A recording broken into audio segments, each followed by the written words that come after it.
Hoy vamos a hablar de la bolilla 8, Derecho Material y Tributario. El primer punto de esta bolilla nos habla sobre la relación jurídica, que es el vínculo jurídico obligacional que se entabla entre el fisco como sujeto activo que tiene la pretensión de obtener una prestación pecuniaria a título de tributo y un sujeto pasivo que está obligado a cumplir con esa prestación. Tiene una identidad estructural eh, con la obligación de derecho privado y las diferencias surgen en su objeto, que es el tributo, que es una institución jurídica de naturaleza propia, uniforme y diferenciada. Dentro de este primer punto tenemos la obligación tributaria, que es una prestación pecuniaria coactiva que pasa sobre un sujeto a favor del Estado o u otra entidad pública. Luego tenemos las características de la obligación tributaria. Dice que no admite modificación por disposiciones reglamentarias. Es una prestación patrimonial y es una obligación personal entre un sujeto pasivo y un sujeto activo. El objeto de la obligación tributaria es la prestación que debe cumplir el sujeto pasivo. El punto 2 nos habla sobre sujetos pasivos de la obligación tributaria. El sujeto pasivo de la obligación tributaria es la persona que expresa o implícitamente ha sido designada por la norma legal para dar cumplimiento a dicha obligación. Aquí podemos nombrar al contribuyente, que es el destinatario legal tributario a quien el mandato de la norma obliga a pagar el tributo por sí mismo.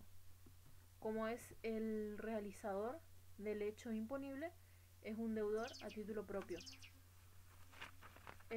Luego tenemos los responsables solidarios, que es el tercer sujeto del acaecimiento del hecho imponible. Pero a quien la ley obliga a pagar el tributo derivado de dicho acaecimiento.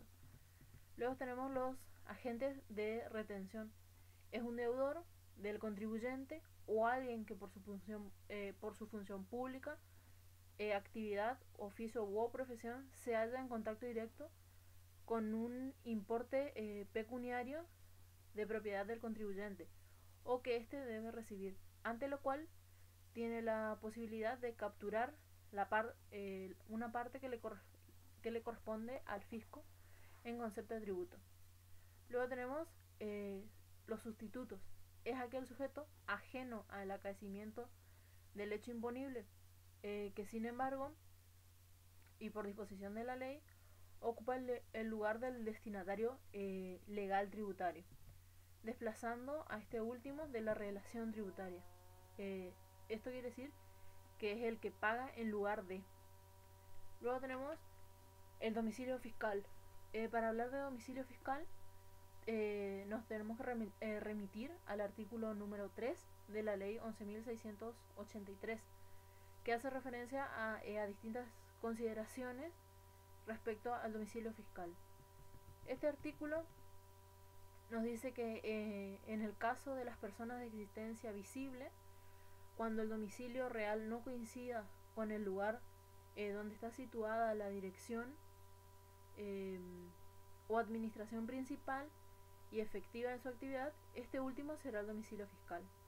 En el caso de las personas jurídicas del Código Civil, sociedades, asociaciones y entidades a las que el derecho privado le reconoce la calidad de sujeto de derecho, cuando el domicilio legal no coincida con el lugar donde está situada la dirección o administración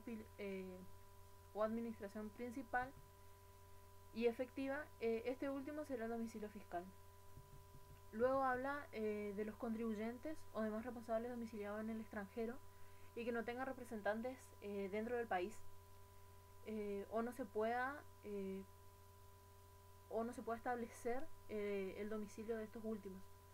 Se considera como domicilio fiscal. el lugar en donde de la República en que dichos responsables tengan su principal negocio o explotación o la principal fuente de recursos o su última residencia. Luego tenemos los agentes de percepción. Es aquel que por su profesión, actividad o función está en una situación tal que le permite recibir del contribuyente un monto tributario que posteriormente debe depositar a la orden del fisco. El punto 3 de la bolilla 8 nos habla del hecho imponible, que nos dice que es el presupuesto legal hipotético condicionante cuya configuración fáctica en determinado lugar y tiempo respecto a una persona da pie a que el Estado pretenda obtener un tributo. La naturaleza jurídica del hecho imponible nos dice que cualquiera sea el contenido y la estructura del hecho imponible, los efectos de su realización siempre están determinados por la ley, porque el hecho imponible es un hecho jurídico. La clasificación.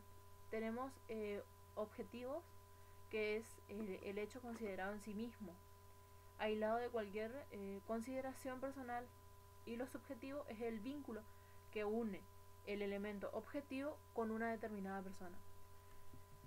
Los elementos del hecho imponible.